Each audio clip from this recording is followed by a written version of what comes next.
and welcome to mini episode 211 of Real Life Ghost Stories.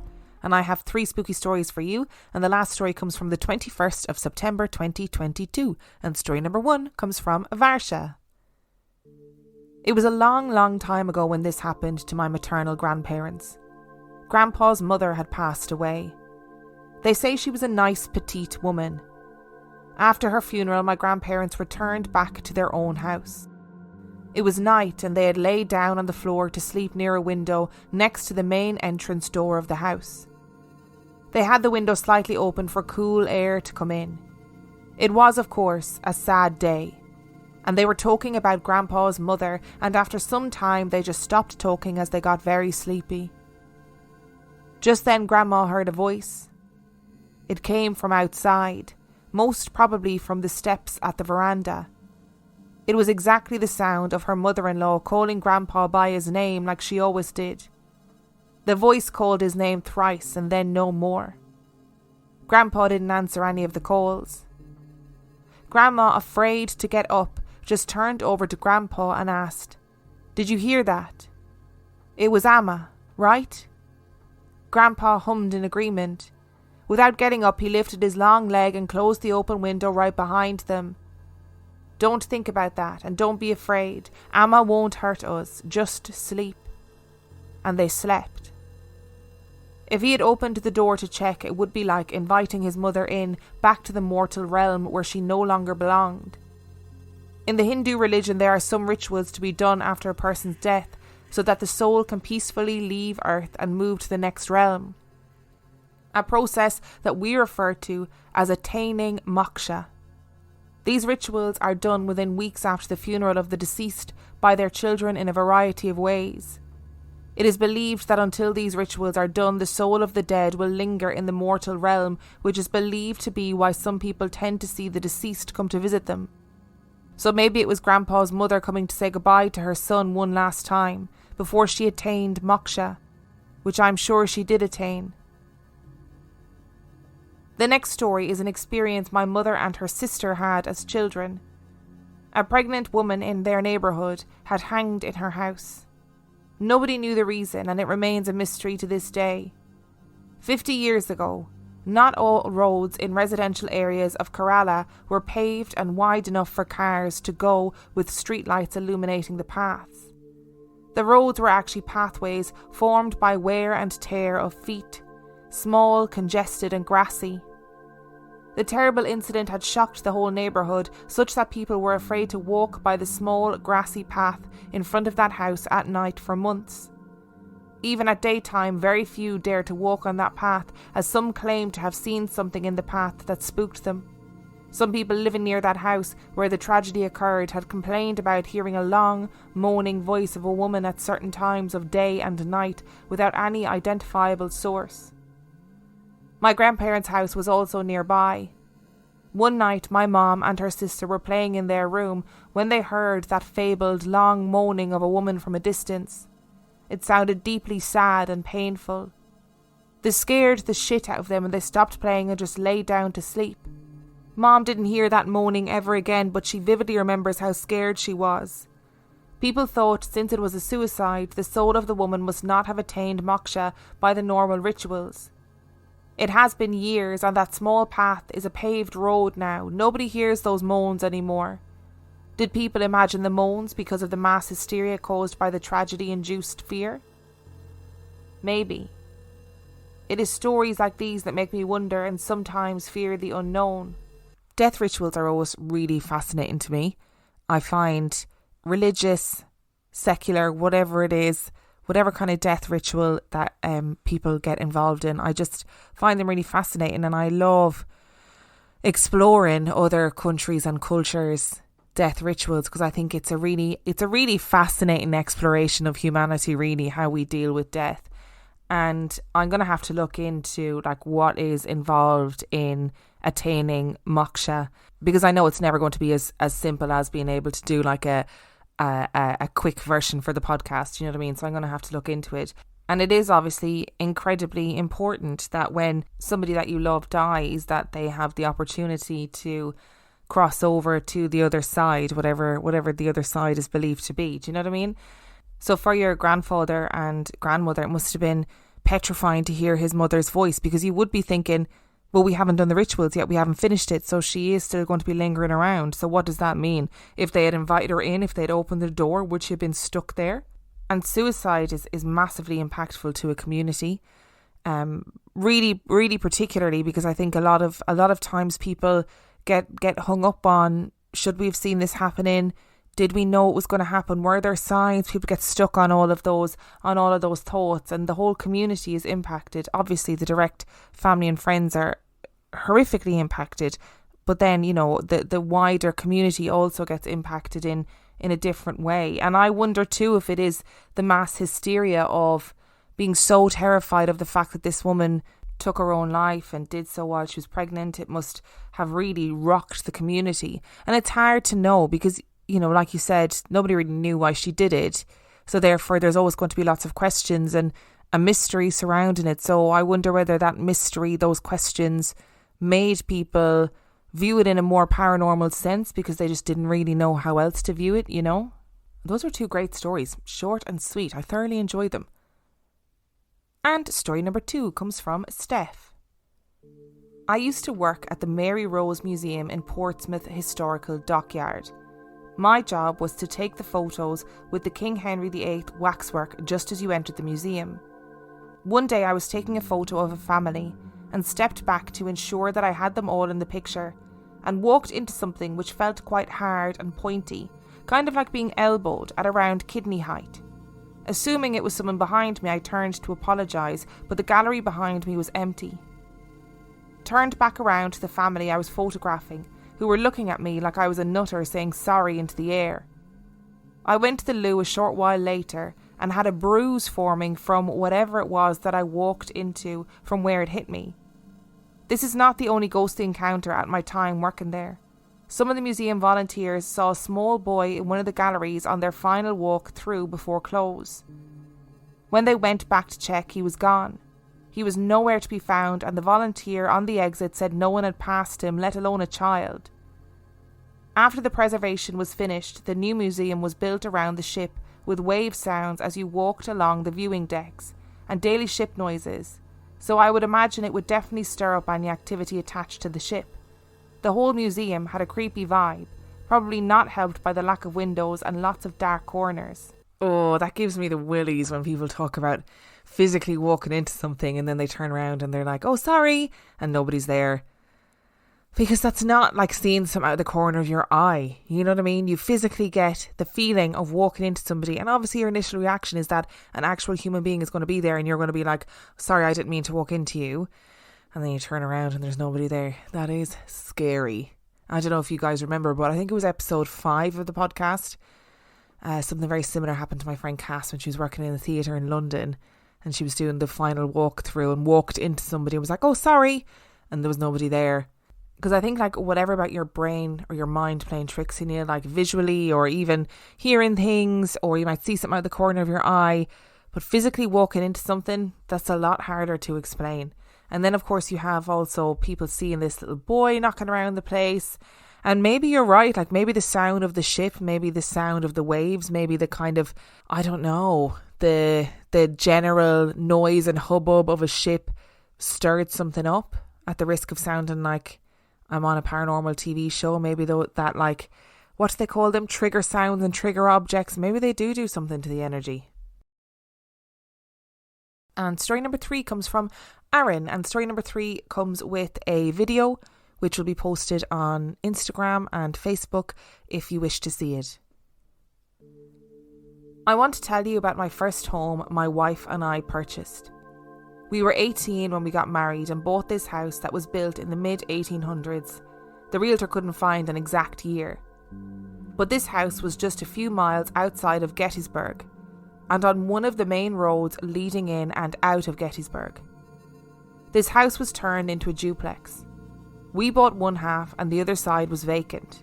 There was a basement, 2 floors of living space and a full attic. The first thing I noticed was the mirrors in the bathroom. Mind you, this was 20 years before I knew anything about mirrors. But there were 3 in the bathroom in a horseshoe shape. If you looked into any of them, you could see yourself 1,000 times over and over. I liked it and I thought it was really cool. But very soon we noticed footsteps up and down the stairs in the vacant side of the house. After several weeks of hearing people run up and down the stairs at all hours of the day and night, I decided to investigate. I went into the attic and pried a few of the shared dividing boards off and slipped into the vacant side. Immediately, I noticed so much undisturbed dust, at least 1 to 1.5 inches deep. I went down the stairs and into the second floor. Nothing but a lazy boy and some microphone dust, no footprints except mine. Down to the ground floor, one dusty table, no footprints. Onward and downwards to the empty basement, nothing. So we figured we imagined it. Then we started to notice that things were always missing, especially in the bathroom, so I decided to experiment. I strategically put things where they didn't belong: shampoos on the toilet tank, toothpaste on the baseboards, deodorant in the tub, etc. And every morning they would be somewhere else. We never got a negative feeling. Until my wife got pregnant, and that was when the sleep paralysis started. It went on the duration of the pregnancy and for years afterwards. Once our daughter was born and a little older, she would always just babble on and laugh and squeal, all while staring into the same corner every morning. Every fucking morning, same corner. Creepy shit. One morning, my wife and my baby were having breakfast downstairs. My daughter dropped everything and looked at the stairs and screamed, "Hi Daddy, come and sit." I'd been at work for several hours by now. My wife immediately broke down and tried to get a hold of me. This was the dawn of cell phones, so the reception was shit. She just assumed that I had died in an industrial accident. P.S. I didn't. And all of this went on for years. One day my wife was folding clothes and saw a soldier walk past our room into our daughter's room. My wife just ran in and found my daughter playing alone. I didn't believe that part, even though I saw the other stuff. So my next day off work, I opened my eyes to see a fully uniformed Union soldier standing in my doorway. I just told him I was tired and didn't have time for any bullshit and went back to bed. I was offered a job several states away, so we moved. That was over 20 years ago, and my wife still has nightmares centred around that house. Another quick thing. While I worked in North Carolina at a prison, I know we had a ghost. Not sure what you know about maximum security prisons, but each cell has an emergency button inside, in case the inmate is having a medical emergency, etc. An inmate died in his sleep. The next morning we took his body out and sealed the cell. About an hour later, his emergency button went off. It can only be activated from inside the cell. We double-checked and made sure it was empty, and resealed the cell. Then for 7 hours, about every 15 minutes, the emergency button would go off from his cell. When my wife's father got sick about 2 years ago, we moved back north to help care for him, and we set up a camera in his room so we would know when he needed something or tried to leave. He had dementia and forgot where he was a lot, but his room was second story on a hill. I measured from the ground to the bottom of the hill is 26 feet. We were eating supper in the kitchen and got an alert on the camera that there was movement in his room. I went to check on him and he was sound asleep. We looked at the footage and saw a shadow walk across the room. We were all in the kitchen. There's no windows opposite that could have made the outside shadows. We tried a million things to recreate it and failed. I've attached the video. Dad is asleep in the bed and the figure moves past outside of the window. It also sounds like the door is opening. And like I said, that video will be on Facebook and Instagram for your perusal. Make of it what you will, but there is no mistaking that a shadow passes across that room. That is an absolute definite. Whatever that shadow is, that's up to you guys to interpret, but the shadow is very definitely there. This is not one of those videos where you're going to need like a red circle to show you where the thing is. You will see it immediately. It is very, very clear. I'd also like to point out that I'm pretty sure that Aaron signed off his email as Aaron, which really made me laugh because that skit is incredible. If you know the skit that I'm talking about, you will immediately know the Aaron sketch. I think it's a substitute teacher sketch. I have to say that house in Gettysburg sounds terrifying. It's the fact that it has a vacant side and you were hearing footsteps and things were going missing. I know you said you went in and there was obviously no like footprints in the dust or anything. Nothing was disturbed. So there was no way that somebody could have been in there, right? Absolutely not. I get that. But I would be so paranoid. And I imagine that you guys were too. I would be so paranoid that somebody was living in the vacant bit and was nipping into the house and moving things or robbing things. I would be so scared. And you know what? I really feel sorry for your wife, because pregnancy is hard enough without having sleep paralysis thrown into the mix as well. And then pregnancy is hard enough if you've got sleep paralysis, and then your kid is born and your kid ends up being freaky, doing creepy kid stuff. I'd be struggling. I would be struggling. And Gettysburg is famously like a paranormal hotspot, isn't it? It's a very famous place in American military history, and there are lots of sightings of soldiers, ghost soldiers all over Gettysburg. I am sitting in my new office space right now, and my new house is facing onto a road. So previously I lived in a little cul-de-sac and, I could see my neighbours or whatever.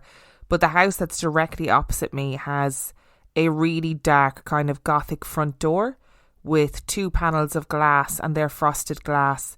And it was sort of like really softly orange lit. And as I was saying about soldiers in Gettysburg, a dark shadow just passed across the door and frightened the life out of me. You can probably hear the change in the tone of my voice if you go back and listen to those last few sentences.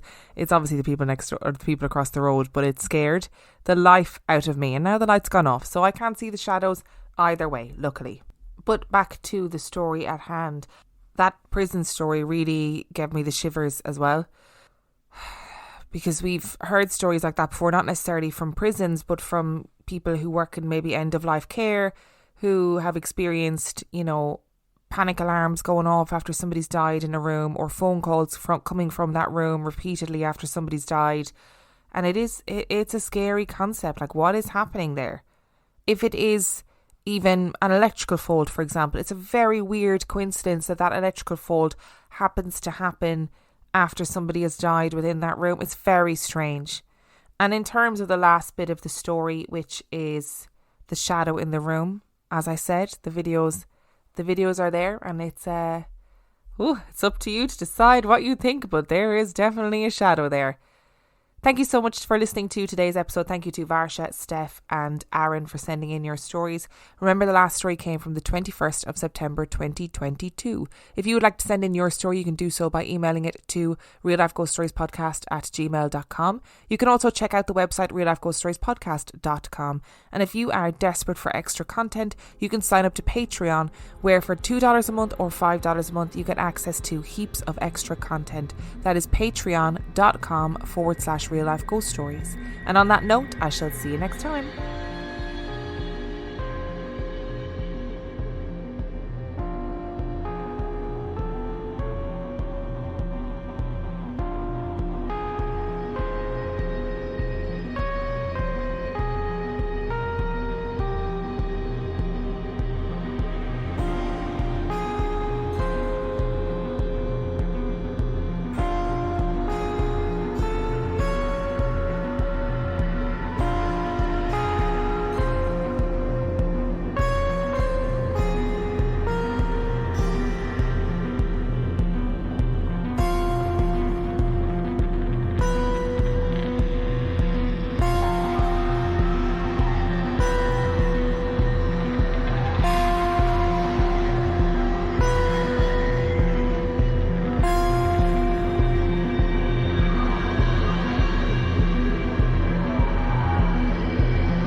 Start a journey, not a fad. Kick off your fitness journey with up to $500 off Peloton Bike, Bike Plus, or Tread packages. Choose the package that will take your training to the next level with accessories like our cycling shoes, heart rate band, non-slip grip dumbbells, and more. Join now and you'll see why 92% of households that start the year with Peloton are still active a year later. All access membership separate. Offer ends January 8th, 2023. Excludes Bike, Bike Plus, and Tread Basics. See additional terms at onepeloton.com.